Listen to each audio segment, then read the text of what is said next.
حضرت علی رضی اللہ تعالیٰ عنہ نے فرمایا، جو شخص اپنی طاقت سے زیادہ کھاتا ہے وہ بیماری سے بہت کم محفوظ رہتا ہے۔ جو شخص نرم مزاج ہوتا ہے اس سے لوگ ضرور محبت کرتے ہیں، اور جس شخص کے اخلاق اچھے ہوتے ہیں اس کی زندگی نہایت آرام و سکون سے گزرتی ہے۔ شہوت پرستی آدمی کا نفس مریض اور دل بیمار ہوتا ہے۔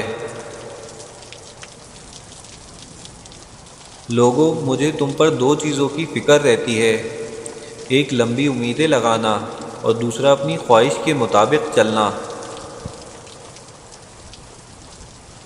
ذرا توقف کر کے اپنے دوست سے محبت رکھو، ممکن ہے کہ کسی روز اسے بغض کرنے لگو، اور ذرا توقف کر کے اپنے مبغوض سے بغض رکھو کہ ممکن ہے کسی روز اس سے محبت کرنے لگو۔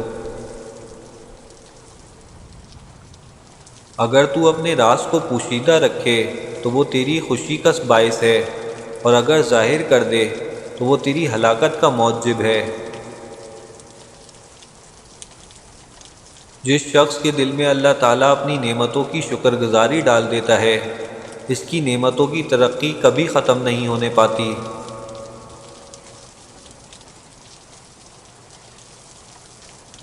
حضرت علی رضی اللہ تعالیٰ عنہ کی خدمت میں ایک عورت آئی اور حضرت علی رضی اللہ تعالیٰ عنہ سے کہنے لگی، یا علی، میں اپنے بچے کے لیے کوئی بابرکت عورت ڈھونڈنا چاہتی ہوں، میں کیسے کسی عورت کا انتخاب کروں کہ وہ بابرکت ہے یا بابرکت نہیں ہے؟ تب حضرت علی رضی اللہ تعالیٰ عنہ نے فرمایا، جب بھی تم اپنے بچے کے لیے عورت کا انتخاب کرو پہلے یہ دیکھنا کہ وہ عورت کم خرچ کرتی ہے یا زیادہ۔ جو عورت کم خرچ کرے وہ بابرکت ہے، اور جو زیادہ خرچ کرے وہ بے برکت ہے۔ میں نے اللہ تعالیٰ کے رسول صلی اللہ علیہ وسلم سے سنا ہے کہ فضول خرچ کرنے والا انسان شیطان کا بھائی ہے۔ کم خرچ کرنے والی عورتیں اللہ تعالیٰ کے نزدیک رحمت، برکت اور سکون کی ضمانت ہے۔ جو شخص لوگوں کے ساتھ نرمی سے پیش آتا ہے وہ بہت فائدے اٹھاتا ہے۔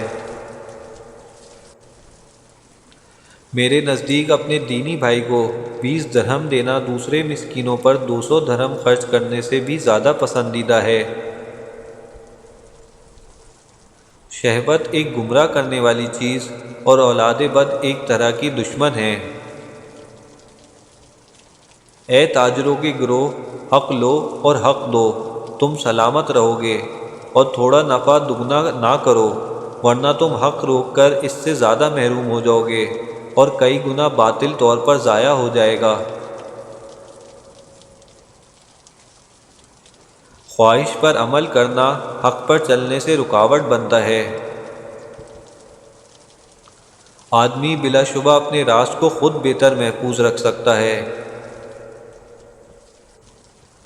جو شخص اللہ تعالیٰ کی نعمتوں کا احاطہ شکر سے نہیں کرتا وہ ان کے زوال کے لیے خود کوشاں رہتا ہے۔ کم کھانا عفاف میں شامل اور زیادہ کھانا اسراف میں داخل ہے۔